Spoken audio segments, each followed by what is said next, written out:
Bonjour, voici ce chapitre, nouveau chapitre sur les transformations chimiques, qu'on appelle aussi les réactions chimiques.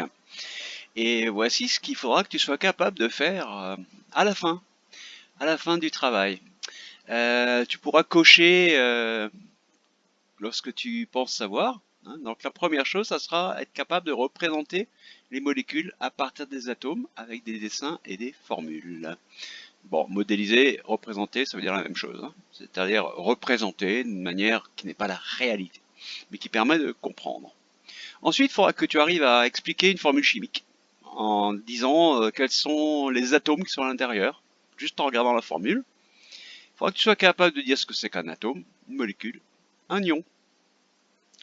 Puis, expliquer comment sont faites les molécules que l'on voit là, c'est-à-dire la molécule de dioxygène, de dihydrogène, de diazote, la molécule d'eau et la molécule de dioxyde de carbone.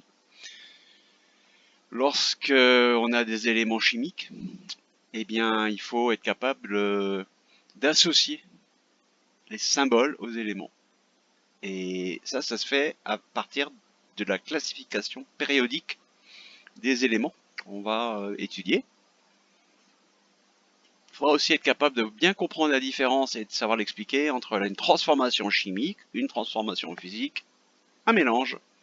Et puis, bien, être capable, en faisant l'expérience, de dire, bah tiens, là, voilà, là, on a une transformation chimique parce qu'il se forme de nouvelles substances, de nouveaux produits, et que d'autres qu'on avait avant, au départ, disparaissent. Expliquer ça avec les atomes, en disant que les atomes se redistribuent, se lient autrement, se séparent et se lient autrement. Et puis être capable d'écrire et d'utiliser des équations de réaction chimique. Alors il y a un point aussi sur la conservation de la masse. La masse ne disparaît jamais.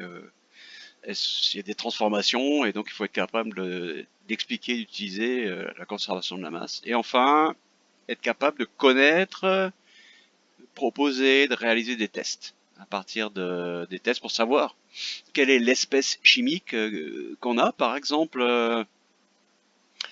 vous connaissez le test de l'eau avec le sulfate de cuivre anhydre ou bien le test de dioxyde de carbone avec l'eau de chaud.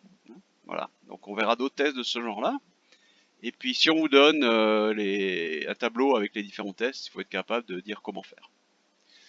Voilà donc pour le programme de ce chapitre qui est assez copieux, hein. Et donc on va commencer avec la représentation des molécules à partir des atomes, avec des dessins et des formules. À tout de suite.